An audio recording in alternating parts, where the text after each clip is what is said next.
जरा सोचिए, चांद पर रहना कैसा होगा, जहां पर हम उछल उछल के चल रहे होंगे, जहां पर हमारा वजन बेहद कम हो जाएगा, जीरो ग्रेविटी का लुत्फ और एक एस्ट्रोनॉट की तरह जिंदगी जीने का मौका मिलेगा। सुनने में मजेदार है ना? पर हाँ, चांद पर रहना इससे बिल्कुल अलग होगा। 5 दशक पहले अपोलो अभियानों के बाद इंसान के जहन में चांद पर बस्तियां बसाने का विचार आया, जो अभी तक विज्ञान की कल्पित कथाओं का विषय बना हुआ है। अब हमारे चंद्रयान 3 के चांद पर ऑक्सीजन की खोज के बाद चांद पर इंसानी बस्ती बसाने का विचार और प्रबल हो गया है। लोग अब जानना चाहते हैं कि अगर भविष्य में चांद पर बस्तियां बसती हैं, तो वहां जीवन कैसा होगा। आइए आपको लेकर चलते हैं चांद की रोमांचक दुनिया में और चांद पर बनाते हैं घर और उगाते हैं फसल। चांद पर इंसानी बस्ती बसाने के लिए सबसे पहले हमको चांद पर जाना होगा। इंसानों को चांद पर भेजने में अभी तक एक ही देश सफल हुआ है, उसका नाम है अमेरिका। मानकर चलते हैं कि हम अमेरिकी यान में बैठकर चांद पर जा रहे हैं, तो हमें चांद पर पहुंचने में 4 दिन का समय लगेगा। 4 दिन बाद हम चांद की सतह पर होंगे। अब समय आएगा चांद की सतह पर बाहर निकलकर चांद पर रहने के लिए घर बनाना, खाने के लिए इंतजाम करना, पीने के लिए पानी की खोज करना और वो सब कार्य जो इंसान को जीने के लिए चाहिए होते हैं। याद रखिए, चांद पर यान से बाहर आने से पहले हमें अपना स्पेस सूट पहनना होगा। अगर हमने ये सूट नहीं पहना तो हम चांद पर 30 सेकंड से ज्यादा जिंदा नहीं रह पाएंगे।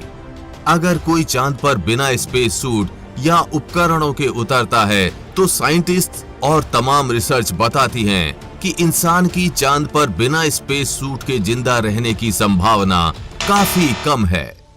चांद की सतह पर इंसान ज्यादा से ज्यादा 30 सेकंड तक जिंदा रह सकता है।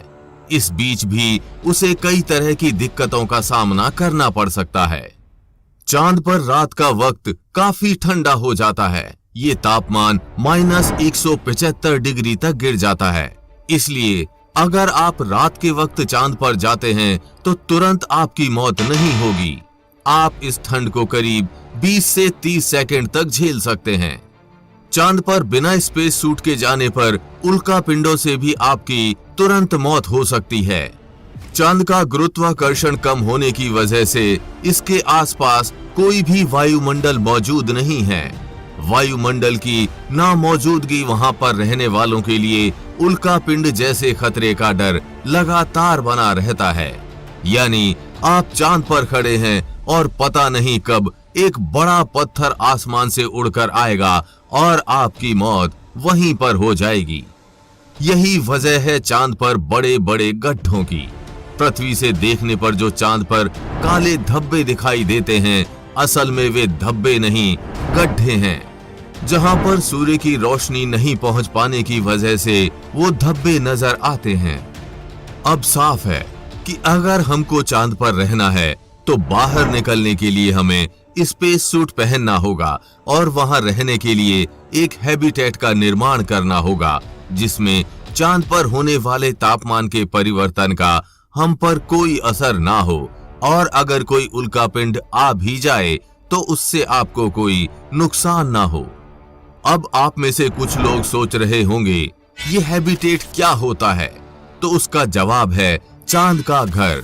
यानी इंसान चांद पर जो घर बनाएंगे वो हैबिटेट कहलाएंगे।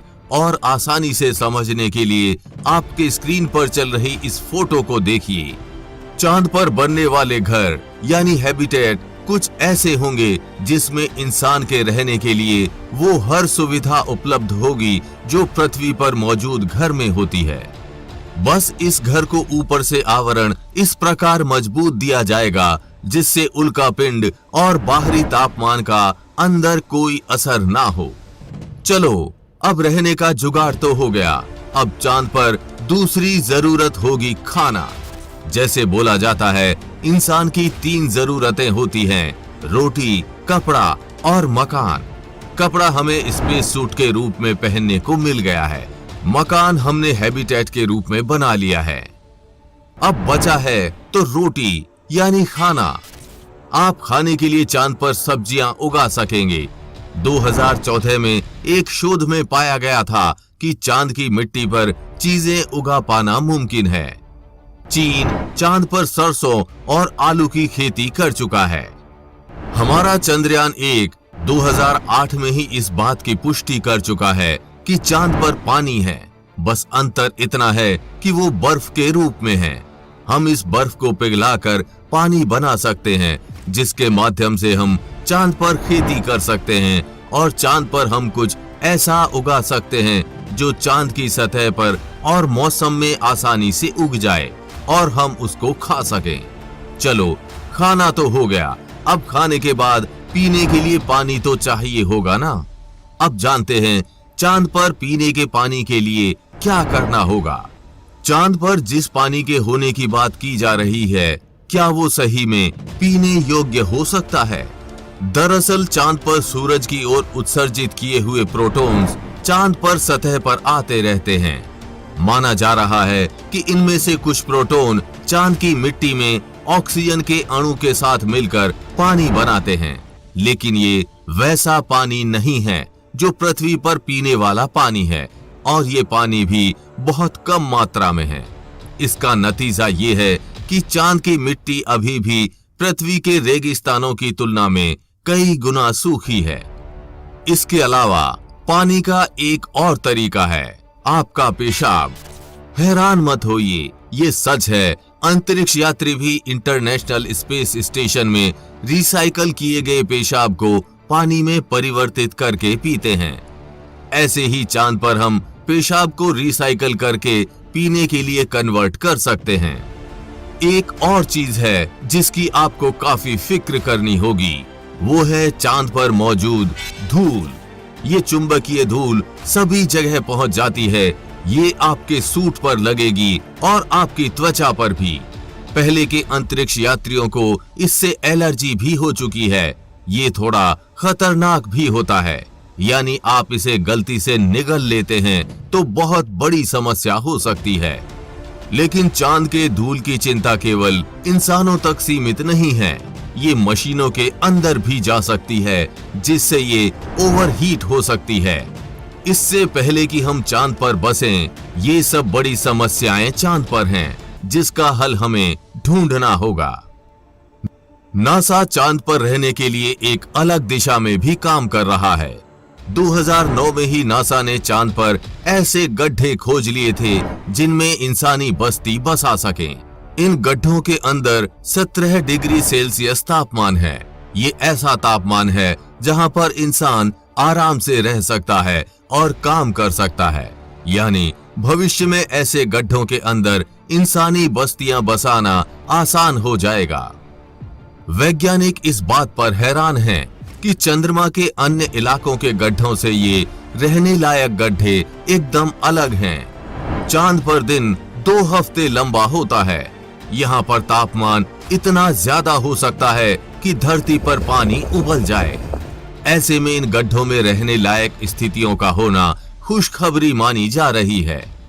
अब तो हमारा चंद्रयान 3 भी इस बात की पुष्टि कर चुका है कि चांद पर जमीन के 3 इंच अंदर तापमान -10 डिग्री और जमीन के ऊपर तापमान काफी गर्म यानी 50 से 60 डिग्री के बीच होता है। इन गड्ढों का तापमान चांद की बाकी सतह से थोड़ा ही बदलता है, ज्यादा अंतर नहीं आता। अगर इनका तापमान लगातार स्थिर रहता है तो यहाँ इंसानी कॉलोनी बनाई जा सकती है। अगर इनके जाने का रास्ता मिले तो इनके अंदर एस्ट्रोनॉट्स अपने रहने की जगह का निर्माण कर सकते हैं, क्योंकि यहाँ पर सोलर रेडिएशन, घटते बढ़ते तापमान और छोटे उल्कापिंडों के टकराने का डर नहीं रहता। ये चांद की सतह से ज्यादा सुरक्षित होते हैं। चांद पर हो सकता है इंसानों को इन पिट्स जैसे गुफाओं में रहना पड़े। इसमें कोई बुराई भी नहीं है, क्योंकि इंसानों के पूर्वज गुफाओं में ही रहते थे।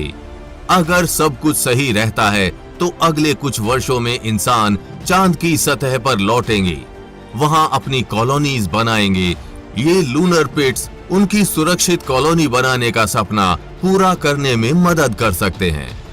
अगर भविष्य में कभी चांद पर इंसानी बस्ती बनती है तो क्या आप चांद पर जाकर रहना चाहेंगे या नहीं? नीचे कमेंट बॉक्स में अपनी राय बताना ना भूलें। इस वीडियो को अपने दोस्तों और रिश्तेदारों में शेयर कीजिए। आगे भी ऐसी इंफॉर्मेटिव वीडियोस लगातार आती रहेंगी, इसलिए अभी चैनल को सब्सक्राइब करके बेल नोटिफिकेशन ऑन जरूर कर लें। वीडियो को लाइक शेयर करना ना भूलें। जल्द मिलेंगे ऐसी ही इंफॉर्मेटिव वीडियोस के साथ और आपको कुछ अच्छा सिखाएंगे। तब तक के लिए जय हिंद, जय भारत।